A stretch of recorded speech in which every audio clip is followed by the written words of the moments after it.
Un deuxième exemple pour la comparaison de taux et de rapport. Stéphane veut acheter des boissons gazeuses pour une fête. L'épicerie A offre 24 canettes de 355 ml à 7,98 $, alors que l'épicerie B offre l'emballage de 6 bouteilles de 710 ml à 3,44 $. Quel est l'achat le plus avantageux? Encore une fois, deux colonnes, épicerie A, épicerie B. On va les comparer. Donc, cette fois, on va avoir un travail supplémentaire puisque le format des canettes ou des bouteilles est multiplié par le nombre d'unités de chacun. Alors, dans l'épicerie A, on va avoir pour 7,98 $, 24 fois 355 millilitres. Alors que dans l'épicerie B, on va avoir pour 3,44 $, 6 bouteilles de 710 ml. Alors, on note ici que les unités sont importantes puisqu'il s'agit de taux. Donc, je vais aller effectuer les multiplications pour connaître le nombre total de millilitres dans chacun des cas. Donc, ici, 8520 millilitres pour l'épicerie A. Donc, tout ça pour 7,98 $. Pour l'épicerie B, j'effectue la multiplication. 6 fois 710, donc 4260, ce sont des millilitres.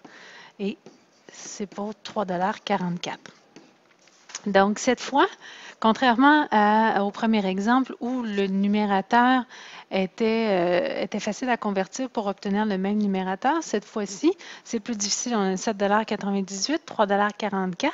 Par contre, au niveau du dénominateur, on voit qu'avec un facteur 2, on arriverait facilement à un dénominateur commun. Donc, c'est ce que je vais utiliser. Je vais mettre les deux fractions sur 8520 millilitres. Donc, à gauche, dans le cas de l'épicerie A, je n'ai rien à faire, tandis que dans le cas de l'épicerie B, j'ai à multiplier par 2. Donc, j'ai multiplié mon dénominateur par 2. C'est ce que je vais faire au numérateur également. Donc, je vais obtenir ici 6,88 $. Donc, j'arrive à l'étape où j'ai une décision à prendre. Donc, au niveau mathématique, quelle est la fraction la plus grande, quelle est la fraction la plus petite? Donc, signe mathématique.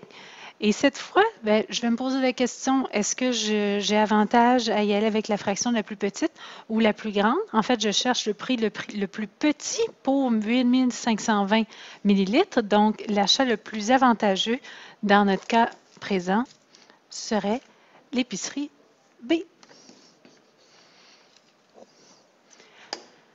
Un dernier exemple, une épicerie C offre le format de 2 litres à 1,69 $. Cet achat est-il plus avantageux que celui de l'épicerie B? J'inscris mes données. Donc, épicerie B, on avait tantôt 3,44 $.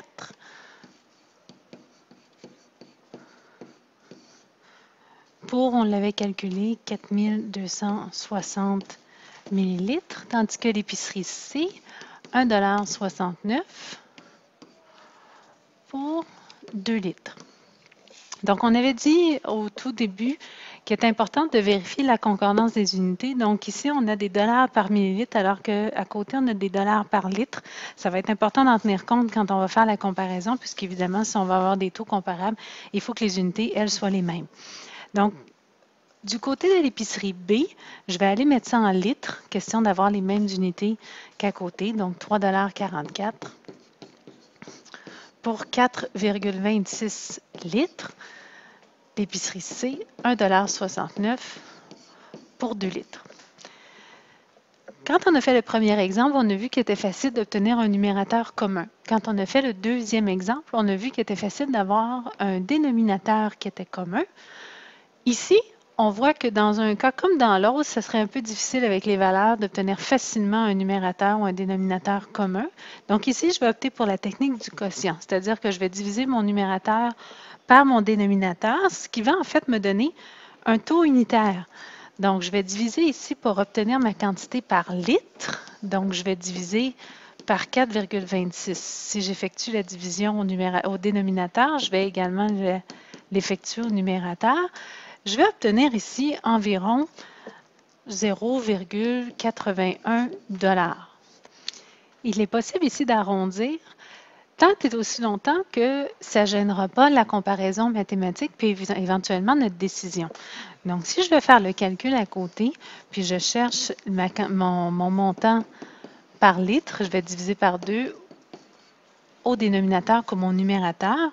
Donc, je vais obtenir ici 0,845 $. Donc ici, je n'ai pas eu à arrondir, j'ai conservé mes 3 décimales. Même si c'est de l'argent, ici, on n'est pas tenu aux 2 décimales. Ici, si on voit 2 décimales auraient été supplémentaires. Donc, j'aurais pu arrondir pour l'épicerie C à 0,85 $, donc 85 sous par litre.